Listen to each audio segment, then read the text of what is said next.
Double D. So I hear they retiring Coach Cole's number. Yeah, that's what I am, you know. That's all right, man. What you think? Oh man, it's special. I think it's something that definitely needed to be done. Yeah. What does it mean to you? What's it mean to you for them to retire his jersey? Well, you know, Coach meant a lot to me. I spent a lot of time with him, and he made it a little easier for me when I was at Miami.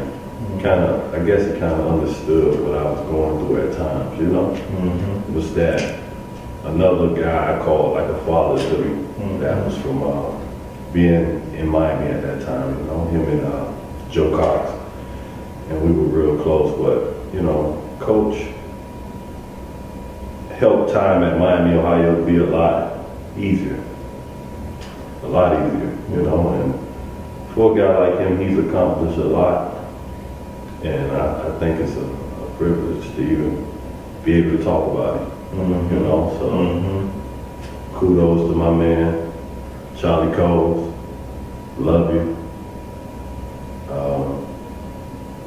But tell me how you feel, Red. Well, you know, I think it's great because now it's a legacy thing. Anybody that comes in there is going to see his name and his jersey. Just like now when you go in there and you see the likes of Wayne Embry and guys like that. So now it's forever enshrined. It's a part of that building. It's a legacy. You can't buy that. That's something you could have all the money in the world. You can't buy that. And for someone like that, he meant a lot to me. You know, because when I came in the conference, he was an established coach, and he helped me. You know, a lot of guys aren't, because we're in such a competitive business. Sometimes you don't have time to help guys when you want to help them, but he went out of his way. And it wasn't, you know, just about basketball or coaching. Most of what we talked about was parenting and, you know, being a husband and a father. And by me having 2 daughters, I really needed that, you know, not just from a standpoint of being a father and having 2 daughters, but from a standpoint of being a father, having 2 daughters, and doing that job, being a basketball coach. Yeah. And he was able to tell me different things that I was going to go through. And as my daughters got older, and almost everything he told me, that's what ended up happening. You know? I bet you got some good stories, man. Not really. I mean, I like, not a lot of stories. No. You know, we laughed a lot. Yeah. But you know, some of them I can't really tell. I tell you what, I remember a couple of things. Number one, when Miami, Ohio went on the road, he became notorious for talking to the other team students. Like if they got on him, he would chat back with them. Yeah. And so, as I realized, he was taking the pressure off his players because they stopped harassing the Miami, Ohio players. And they started interacting with him. And the one story, man, we played at Western Michigan. Now I went and I spoke to Coach Hawkins, had me speak to their boosters and people at like a luncheon. And afterwards, they had 2 big guys come up to me and said, "Hey, you know, we're gonna be harassing you during the game. We're gonna be sitting there at your bench and we're gonna be harassing you."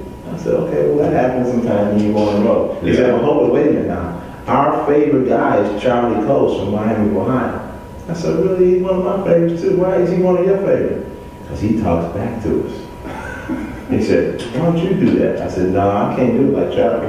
I said, "Charlie can talk back to you and also stay focused on what he's doing." I said, "I won't even hear you." "Oh, you're going to hear us because he hears us." I said, "No, see, you don't understand. It's only one Charlie Coles. Yeah. He can do that. Nobody else can do that."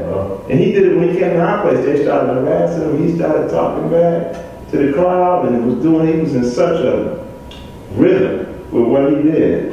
And you could see he was intense with what he was doing, but he was relaxed about it as well. I guess it's a perspective he had. That's Coach Coles. He's special in a lot of ways. Yeah, he had a wisdom and a perspective that enabled him to be intense and relaxed at the same time. Unbelievable, man. I've never met a guy like that. That's Coach Cole, baby. Yeah, big time. What's up, baby? I see you.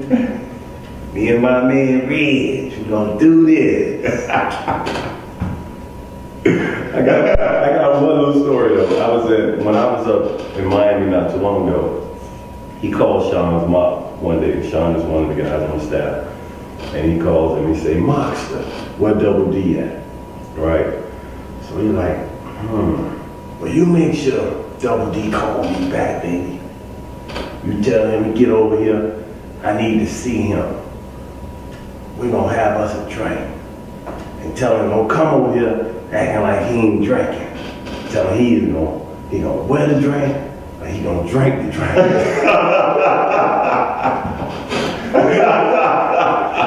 that's Coach Cole. I tell you what, I can tell you a story. We would go there, and sometimes because of the distance between the schools, we would practice there either the day before or the day after the game. So our practices, we got there, we weren't very good, so we needed more practice. Especially if it was going to be the day before the game, because we had to be prepared if we was going to play against a team coached by Charlie Cole. So after a couple of years of this, he said, you be practicing more in our place than our team. He said, I noticed that, son. I know what you're doing. You practicing, and you practicing in our place, so one day you think you're going to win here. And so it got to the point we would be, if we had game day shoot arounds, I would see him, because they would come before us or after us. Yeah. And so when we crossed, we might end up talking for 10 or 15 minutes.